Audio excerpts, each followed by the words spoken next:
आज मुख्यमंत्री जी जो हमारे क्षेत्र है जो सेकेंड फेज में है उस लोकसभा जो हमारे पंचायत स्तर तक के हमारे अध्यक्ष हैं, हमारी कार्यकारिणी है, जो प्रखंड के अध्यक्ष हैं, जो हमारे जिला की कार्यकारिणी है, जिला के अध्यक्ष हैं, या वहाँ लोकसभा के प्रभारी हैं, बांका, भागलपुर, उसके अलावा आपको किशनगंज, उसके बाद पूर्णिया, कटिहार, इस पांचों लोकसभा के लोगों से उन्होंने इंटरेक्शन किया है। कुछ लोगों ने अपना वहाँ से बात भी रखे और फिर यहाँ से मुख्यमंत्री जी ने अपनी बात रखी और उन्होंने कहा है कि जिस 4 सीट तो हम लोग जीते थे और किशनगंज में भी जो फीडबैक मिल रहा है कि पार्टी बड़े वोट से चुनाव जीत रही है और ख़ास करके उन्होंने जो कहा कि जो उन्होंने काम किया है उस वो लेकर के, जो केंद्र सरकार का काम है वो लेकर के, और जो आने वाले 5 साल में और कोई कमी है, उन्होंने प्रदेश अध्यक्ष जी को भी कहा है कि परसों से वहाँ जा कर के कुछ लोगों का कुछ और फीडबैक था तो वो लेने के लिए तो जा कर के उन्होंने ये किया है। तो एक तरह का इंटरेक्शन जो हमारे जो पंचायत स्तर तक के कार्यकर्ता हैं उनके साथ मुख्यमंत्री जी ने जमीनी स्तर पे भी कुछ जानकारी मिली क्या, क्योंकि पंचायत अध्यक्ष होते हैं उनके ऊपर काफी महत्वपूर्ण जिम्मेदारी भी होती है और जानकारी भी होती है। बिल्कुल, कुछ वहाँ से जानकारी कुछ मिली है। कुछ जगह उन्होंने कहा कि शुरुआत में थोड़ा सा वो था, लेकिन अभी चीज़ें काफ़ी इम्प्रूव कर गई हैं।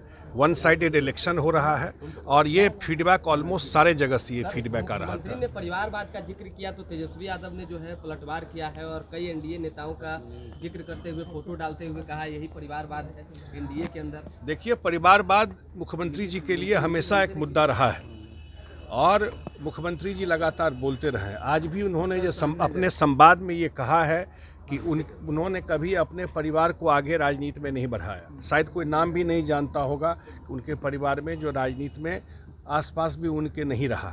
ये बात उन्होंने आज भी कही है और जो बात वो कर रहे हैं उसमें तो दिखाई पड़ रहा है ना भाई, परिवारवाद का क्या मतलब है।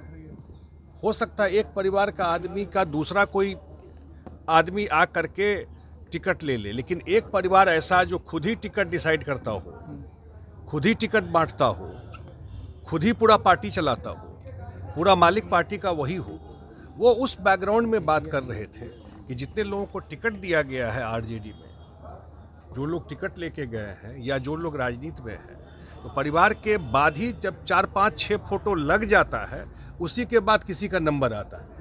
यही ना सच्चाई है। शुरू में आप 4 फोटो नहीं लगाए तो आपको जगह नहीं मिलेगा वहाँ। पहले 5 फोटो लगाइए, उसके बाद ही किसी का कितने भी सीनियर नेता हो उस परिवारवाद की बात करते हैं। बीजेपी ने मैनिफेस्टो जारी किया सर, क्या कहेंगे? नहीं, बिल्कुल आदरणीय प्रधानमंत्री जी ने और बीजेपी ने जो मैनिफेस्टो जारी किया है और अभी तक देखा गया है कि जो भी उन्होंने कमिटमेंट किया है, जो गारंटी दी है, खास करके मुझे बहुत अच्छा लगा है जो सोलर एनर्जी के माध्यम से जो पावर मिलेगा और उससे जो लोगों का बिजली का खपत होगा, तो एक तो ग्रीन एनर्जी हो गया और दूसरा सबसे बड़ा चीज़ इसमें ये हो जाएगा कि उसमें कोई पैसा नहीं लगेगा या बहुत मिनिमम पैसा लगेगा। और जो उन्होंने गारंटी दिया है, और सबसे बड़ी बात ये है कि वर्ल्ड का 3rd इकोनॉमी इंडिया अगले 5-10 साल में हो जाएगा। ये एक बड़ा अनाउंसमेंट है। तेजस्वी यादव ने आरोप लगाया है कि युवाओं के लिए, रोजगार के लिए 1 करोड़ नौकरियां देंगे। उनके पास विभाग क्या क्या था याद कीजिए आप।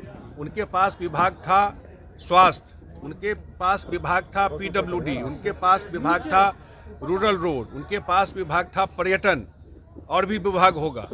इस विभाग में कितना नौकरी दिए 17 महीना में? पूछिए जा करके। 17 महीना मौका था, जितना विभाग वो आधा विभाग तो खुद रखे हुए थे, उन सब विभागों में कितनी नौकरी दी, कितना लोगों को रखा। और जहाँ तक शिक्षा विभाग की बात है, मैं उन विभागों की बात कर रहा हूँ जिसका जो विभाग डायरेक्ट उप मुख्यमंत्री जी के पास उस समय था, मैं उसकी बात कर रहा हूँ। और शिक्षा विभाग में हम लोग टाइम एंड अगेन बोले कि सरकार में मुख्यमंत्री पॉलिसी डिसाइड करते हैं, ये तो जानकारी होना ही चाहिए। वो डिसाइड करते हैं, उनके कलम से डिसीजन होता है।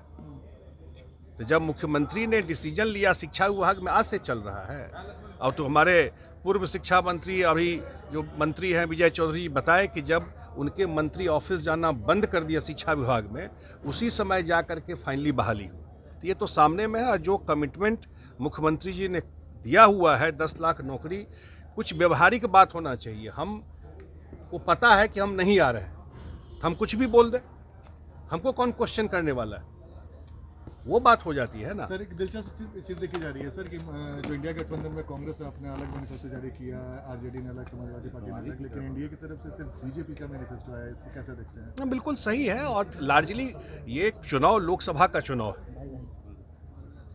अब ये बताइए कि जब एक रूपता उनका, अब इससे आप जज कर सकते हैं कि ये जो गठबंधन है कैसा चल रहा है। आज तक सारा सीट का डिक्लेयर नहीं हुआ। रायबरेली, अमेठी जैसा प्रेस्टिजियस कांग्रेस का सीट आज तक पता नहीं लोगों को कौन कैंडिडेट है। बिहार में आज भी बहुत सारा सीट ऐसा है जिस पर कैंडिडेट डिक्लेयर नहीं है, नॉमिनेशन चल रहा है। और इसी तरह वो अपना अपना एजेंडा तय करके कर रहे हैं। तो उनको पता है कि 2024 में कुछ होना नहीं है, तो जिसको जो मर्जी अनाउंस करके निकल जाओ। और क्या है, लोकसभा का चुनाव है और जो बीजेपी ने एजेंडा तय किया है, हम सबका समर्थन है।